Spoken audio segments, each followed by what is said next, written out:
Bill, tell me something that's funny that's happened in your lifetime. Well, a lot of things. As I look back on it all, though, I, I grew up in a very strict Methodist family. My father was a Methodist minister. There was no card playing. We could play rook, but we couldn't play cards. Okay. No dancing, Oh, no. no dancing, and of course no drinking.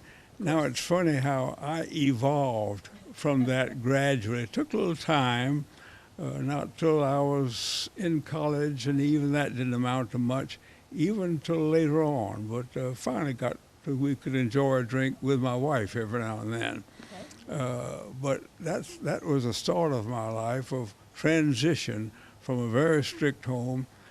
No dancing. When I was in high school, I was head of our ROTC battalion, and we had a big ball.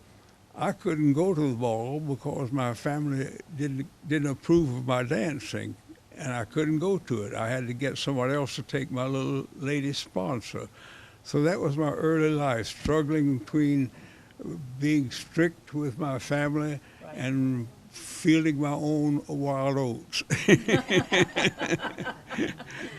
Yeah, and but after that, I've grown on. I guess the next interesting thing is that I really never applied for a job. The first one, it's interesting. My wife's father was a help in this one. I was finishing my work at Yale Divinity for my PhD, my doctorate, and it was spring. I needed a job in the fall, and I was just sort of available, you might say. One day, her father, my wife's father, who was dean of the school, called me and, Bill, I had a call from a friend of mine, president of Gettysburg College. They have an opening in teaching philosophy, and wanted to know if we had any suggestions. He said, well, I thought of you, my father-in-law. Look at smart man. Yes. So he said, here's his phone number, Dr. the President there. Take this phone number and call him. So I called him. He said, thank you for calling. Won't you come down for an interview? So I did, and like that, got the job. That was number one. I'd been there 4 or 5 years, and one day I had a phone call from the president of Ohio Wesleyan University. Said, we're looking for a new person in philosophy, and your name's come to our attention. Would you come out for an interview? I said, okay. So I went out for an interview, and while I was there, they questioned me. They'd had before me a sort of a humanist teaching, not very religious, you might say, and they wanted somebody quite different. So they kept probing me about my beliefs, you know, and I made the grade somehow, even though today I probably wouldn't. But anyway, so we interviewed me, and then the next step, I guess, he said, while I was at Ohio Wesleyan, I had a phone call from the chairman of the board of Randolph-Macon Women's College. Said, we're looking for a president, and your name has come to our attention. Could we send 3 of our people out to your campus to spend a day meeting you and talking to others too, just to checking me out? I said, sure, come on. So the dean and 2 trustees came out together and spent the whole day there. The dean sat in one of our classes, and they talked to me, and they talked to students, anybody else. And at the end of the day, they offered me the job. Interestingly, I turned it down because I was happy where I wouldn't want to bother with moving and all of that.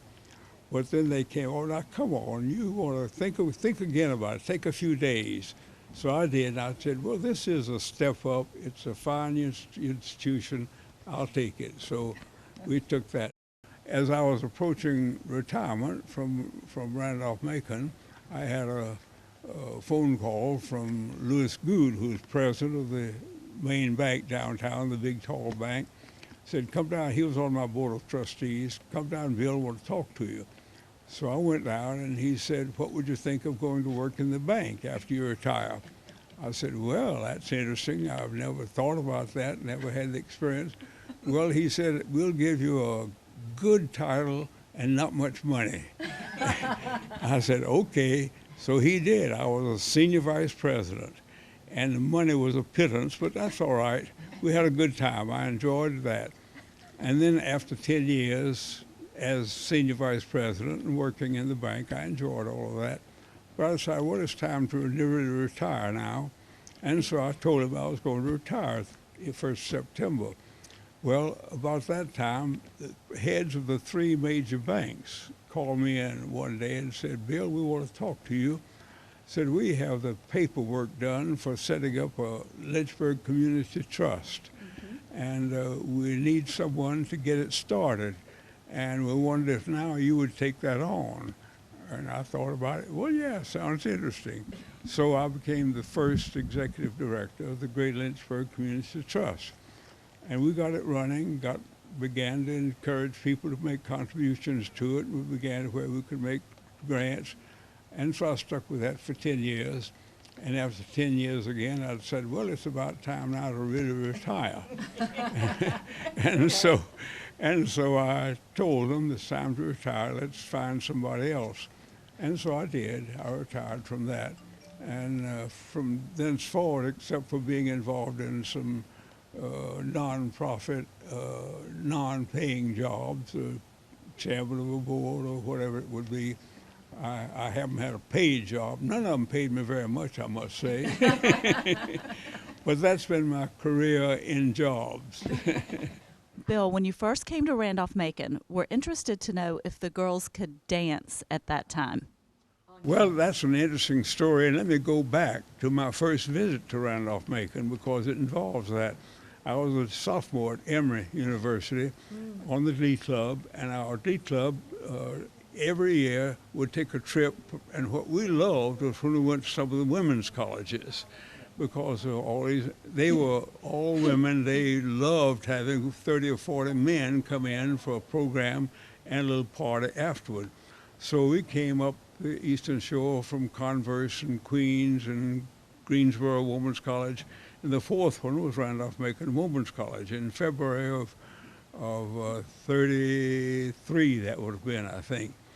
Well, we put on our concert right upstairs in the auditorium of this same building. That was my first appearance at Randolph-Macon on the platform up there. Put that on. Now, in those days, no dancing was allowed on campus. But when the program was over, they put us in buses and cars and took us out to Oakwood Club, where we had a lovely girl break dance. That was fun, because there were more girls than there were boys. That's great. If you've never had a dance like that, it's a lot of fun. I'm sure the others love it too.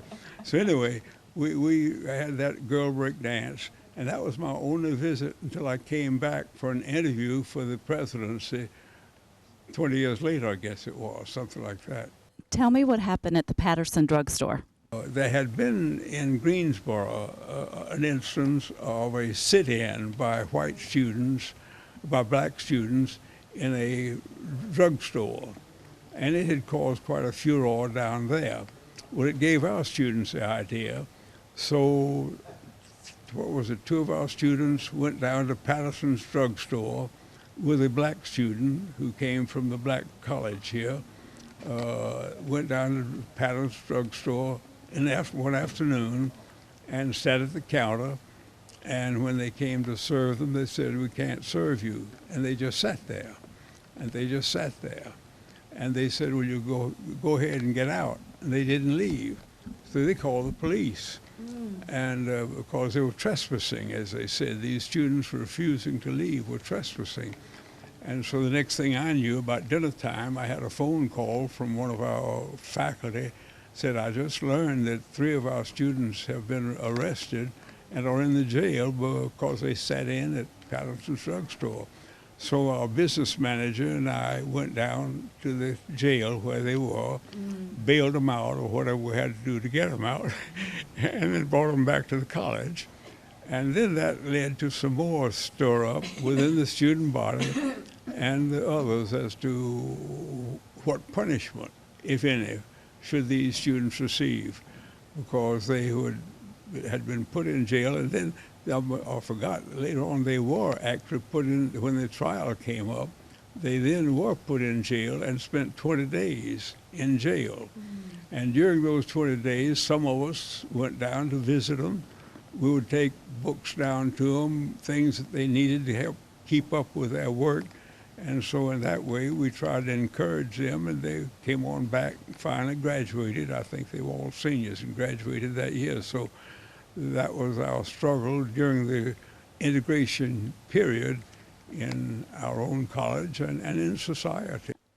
Bill, still with the theme of making a difference, what would you tell young people today that they could do to make a difference in their world? Be yourself in a way that you can be proud of it. I think that's as simple as that. Just be proud of what your life is, and that makes a difference. Bill, it was just over 10 years ago that I met you and immediately fell in deep like. Who are we kidding? We all know I love you. From the very first moment.